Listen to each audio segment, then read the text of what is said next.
frères et sœurs, amis téléspectateurs de l'émission 30 minutes avec Jésus, je vous salue au nom de notre Seigneur. Que sa paix vous soit accordée.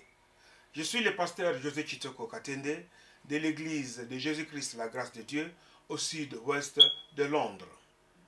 Aujourd'hui, nous allons continuer avec notre enseignement de la fois passée, la direction divine, dans sa troisième partie. Dans sa première partie, il était question que Dieu nous dit qu'il connaît les projets qu'il a formés pour nous.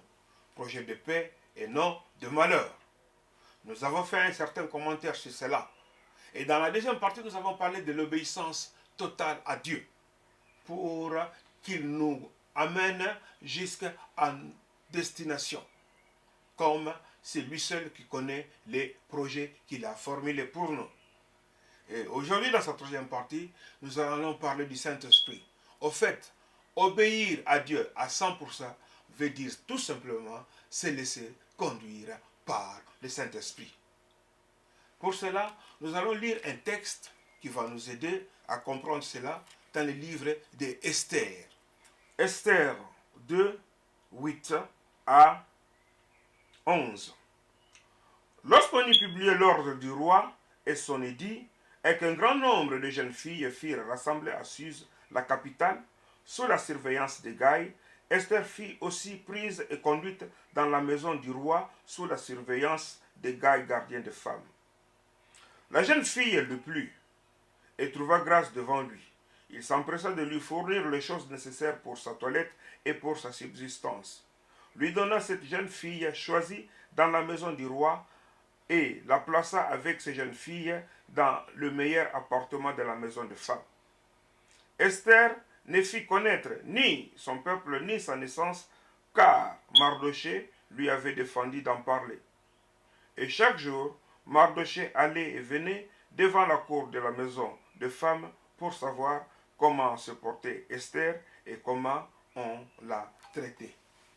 C'est la parole de Dieu. Pour comprendre la pensée que le Saint-Esprit nous a mis à cœur, suivez ce que nous avons pu commenter à ce sujet. Esther était orpheline et se trouvait dans une terre étrangère où, avec un certain nombre de peuples de Dieu, ils étaient en esclavage. Esther, orpheline de père et de mère, a été adoptée par Mardochée. Il se trouvait qu'à cette époque-là, la reine Vachi avait déshonoré le roi devant ses invités et le roi avait décidé de choisir une nouvelle reine à la place de Vachi. On avait fait des décrets afin que toutes les belles filles viennent et qu'on trouve une fille pour le roi. Mardochée a amené Esther là où les filles devaient se réunir.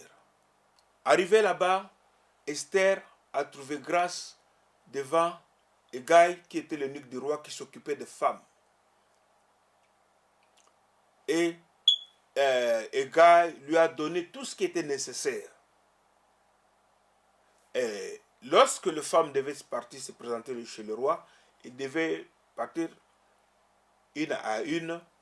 Et Esther avait trouvé grâce devant le roi et le roi l'avait choisi pour reine. Qu'est-ce que nous allons comprendre dans cette histoire? Je prends Esther comme l'image du croyant. Mardochée, je prends Esther comme l'image du croyant. Mardochée comme l'image du serviteur de Dieu. Le roi lui-même comme Dieu et Hegai comme le Saint-Esprit. Esther et toi et moi, nous sommes des croyants. Le roi, Dieu, a formé un projet qu'il veut élever quelqu'un, qu'il veut faire quelque chose du bien dans la vie d'une femme, dans ta vie, dans ma vie.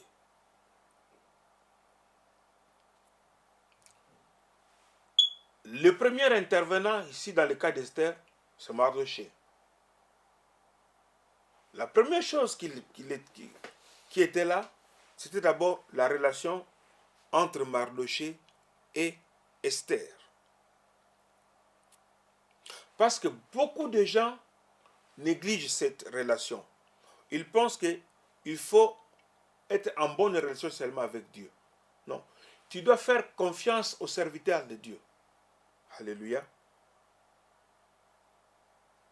Marcher selon le Saint-Esprit, c'est aussi faire confiance aux serviteurs de Dieu. Mais vous allez me demander, comment est-ce que je vais connaître que cet homme-là est serviteur de Dieu? Pour connaître que cet homme est serviteur de Dieu, nous nous trompons tous très souvent parce que nous regardons le don au lieu de regarder le fruit. On ne reconnaît pas un serviteur de Dieu par le don, mais c'est par le fruit. Jésus dit, vous les reconnaîtrez par leurs fruits. Beaucoup viendront à ce jour-là, mais diront, n'avons-nous pas prophétisé à ton nom? N'avons-nous pas fait des miracles à ton nom? Jésus dit qu'il leur dira qu'il ne les a jamais connus. Ce n'est pas parce que quelqu'un a fait un miracle qu'il est serviteur de Dieu. Ce n'est pas parce que quelqu'un a un don. Il lui-même dit que don.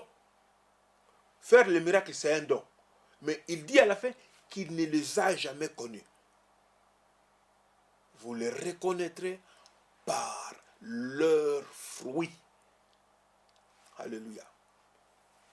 Je dis cela afin que vous puissiez comprendre. La Bible dit, vous les reconnaîtrez par leurs fruits. Lorsque dans votre cœur, vous êtes sûr que cet homme qui est devant moi est serviteur de Dieu et que vous avez vu le fruit, très souvent, nous marchons par nos émotions et nos sentiments. Là encore, c'est de notre propre faute.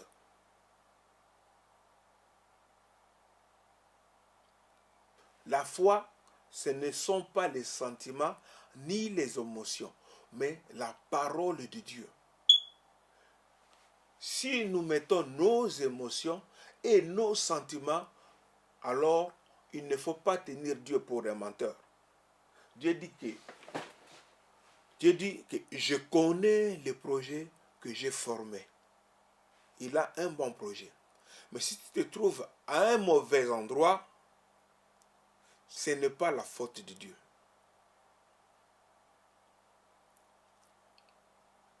La Bible dit, vous les reconnaîtrez par le fruit. Et lorsque vous êtes sûr que cet homme est serviteur de Dieu, écoute-le. Parce que Dieu te parle, Dieu me parle. Mais pas de la même façon qu'il parle à ses serviteurs. C'est très important. Et la façon que l'homme de Dieu voit les situations, ce n'est pas pareil. Dieu lui a donné une ouverture spirituelle beaucoup plus grande que celle du croyant. Même si le croyant a beaucoup fait d'études plus que le serviteur, même s'il a beaucoup plus de moyens que lui, mais Dieu donne une ouverture spirituelle beaucoup plus grande à son serviteur, afin de guider les brebis de Dieu. Donc, il faut aussi faire confiance aux serviteurs de Dieu. Parce que dans ce cas ici, Esther avait fait confiance à Mardochée. La Bible nous dit que Mardochée, tous les jours, faisait de va-et-vient entre la maison et la cour pour savoir comment Esther se comportait, pour savoir comment est-ce qu'on l'a traitée. C'était lui qui l'avait amenée. cela est venu dans le cœur du serviteur. Le serviteur de Dieu, quand il te voit, il voit le don, il voit ce que Dieu a mis en toi, il voit combien toi tu peux contribuer à l'œuvre de Dieu. Il faut faire confiance aux hommes de Dieu. Il n'y a pas moyen de passer autrement. Si vous êtes croyant, vous dites que vous priez à la maison, là, je suis désolé. Il faudrait que vous arriviez à trouver une place pour aller prier. Et faire confiance à l'homme de Dieu qui est devant vous. Parce que Dieu mettra quelque chose de toi en lui, afin qu'il t'ouvre la voie. Tes bénédictions sont en toi. Les projets que Dieu a formulés, il est en toi. Mais, des fois, nous avons besoin de l'homme de Dieu pour quelques éclaircissements. C'est ainsi que Dieu fait les choses. Donc, Esther avait une bonne relation avec Mardochée. C'était comme une relation de père et de fils. Parce que Mardochée l'avait adopté. Il faudrait que les serviteurs de Dieu aiment aussi les brebis de Dieu, comme si c'était ses enfants. Il n'y a pas question de faire le choix. Non, celui-là c'est mon fils biologique. Celui-là, non. L'homme de Dieu doit aimer toutes les brebis. Parce que c'est un père. Il doit avoir le cœur d'un père. Alléluia. Faire confiance aux hommes de Dieu et faire confiance au Saint-Esprit. Esther était orpheline. Ni père ni mère. Il ne dépendait qu'un de Mardochée. Et lorsqu'il est allé au palais royal, deux de l'eunuque du roi, Hegai, qui était responsable de femmes. Deux personnes. Il y avait Mardochée et puis Hegai.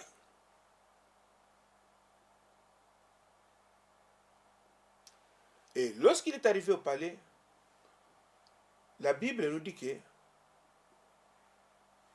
les jours où Esther devait se rendre chez le roi, il n'avait pris que les choses que Hegai lui avait recommandées, pas autre chose.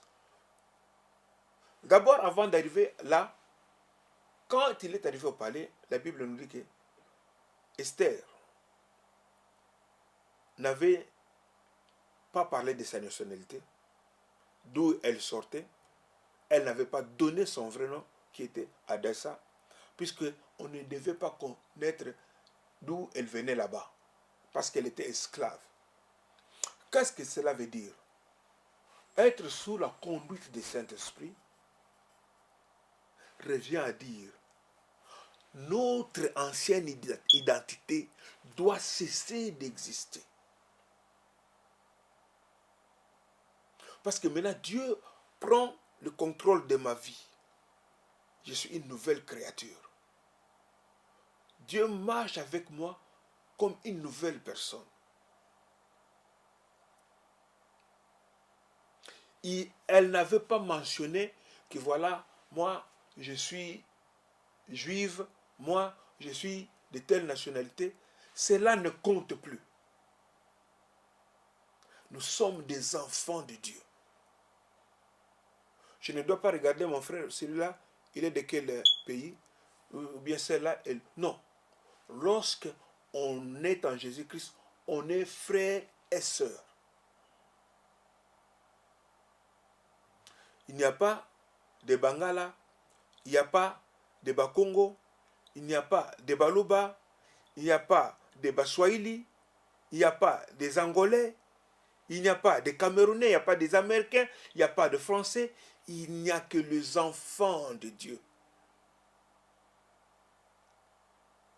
Nous ne devons pas amener nos cultures. Vous savez, nos cultures constituent une barrière pour entrer dans les promesses de Dieu.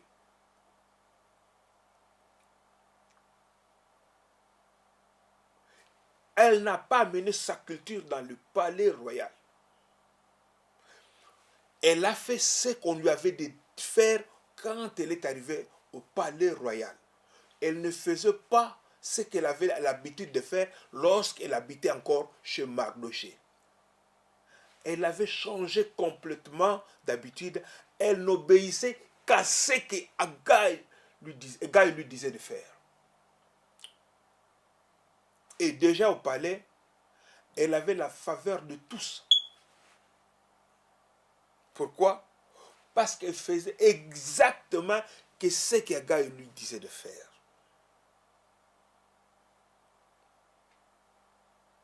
Les anciennes habitudes oubliées, culture oubliée, parce que nos cultures, c'est vraiment une barrière. Je veux le répéter en tout cas. Et cela peut nous empêcher d'entrer dans les promesses de Dieu. Nos caractères, notre façon de juger, notre façon de nous comporter. Lorsqu'on est dans le palais royal, on se comporte comme les gens qui habitent dans la cour royale. Et c'est ce que Esther avait fait. Elle n'avait compté que ces deux personnes, Mardochée et Haggai. Elle ne faisait que ce que Haggai lui a dit. Elle avait gardé ce que Mardochée lui avait dit. Les deux. Mardochée lui avait dit, ne révèle pas. Elle ne l'a pas fait. Haggai lui a dit, prends ceci, prends ceci. Pourquoi? Haggai connaît le roi. Alléluia. Haggai connaît le roi. Pourquoi? Parce que le Saint-Esprit, c'est le seul qui va, il entre dans le cœur de Dieu, il sonde les pensées de Dieu, il le prend et il nous amène. C'est ça Haggai. Lui qui connaissait le roi, il connaissait très bien le goût du roi. Esther n'avait jamais vu le roi. Elle ne connaissait pas le goût du roi. Elle ne savait rien. Mais Haggai, lui, savait. Esther a fait confiance au roi, à Haggai, et Haggai a pris les choses que le roi aime. Il a montré ça à Esther. Esther a commencé à les appliquer. C'est ainsi, quand il est arrivé autour d'Esther, toutes les filles qui passaient n'intéressaient pas le roi. Mais quand le roi avait vu Esther, tout avait changé. Et Esther a été couronnée reine. Pourquoi? Parce qu'elle avait obéi à deux personnes. Un, au serviteur de Dieu, ici l'image de Mardochée, et à Haggai, c'est-à-dire l'image du Saint-Esprit. Elle n'avait obéi qu'à deux personnes. Un, les serviteurs de Dieu. Ici, nous avons pris Mardochée et le Saint-Esprit, Haggai, lui qui connaissait le goût du roi, lui qui pouvait entrer chez le roi, savoir ce que le roi aimait, voulait, et venir communiquer à Esther. Alléluia. La direction divine. Nous devons faire confiance à Dieu.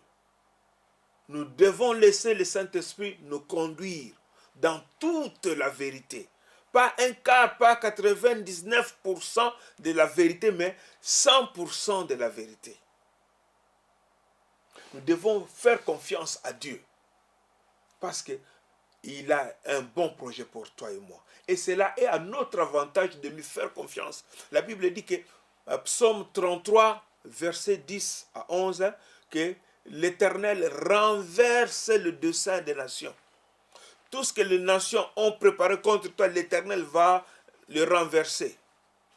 Et le dessein de l'Éternel subsiste à toujours.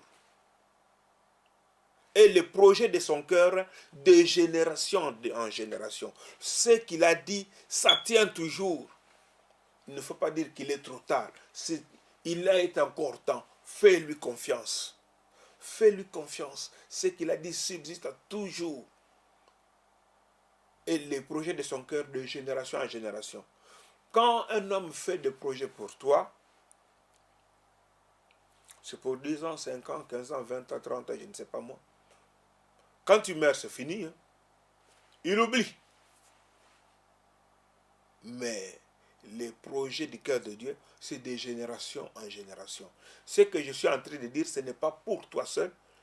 C'est pour toi, pour ta femme, pour tes enfants, pour ton mari, pour tes petits-enfants, pour tes arrière-petits-enfants, pour tes arrière-arrière-petits-enfants. La Bible dit de génération en génération.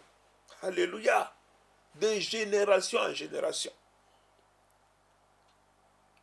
C'est-à-dire même après ta mort, Dieu continue à bénir tes petits arrière-petits-enfants.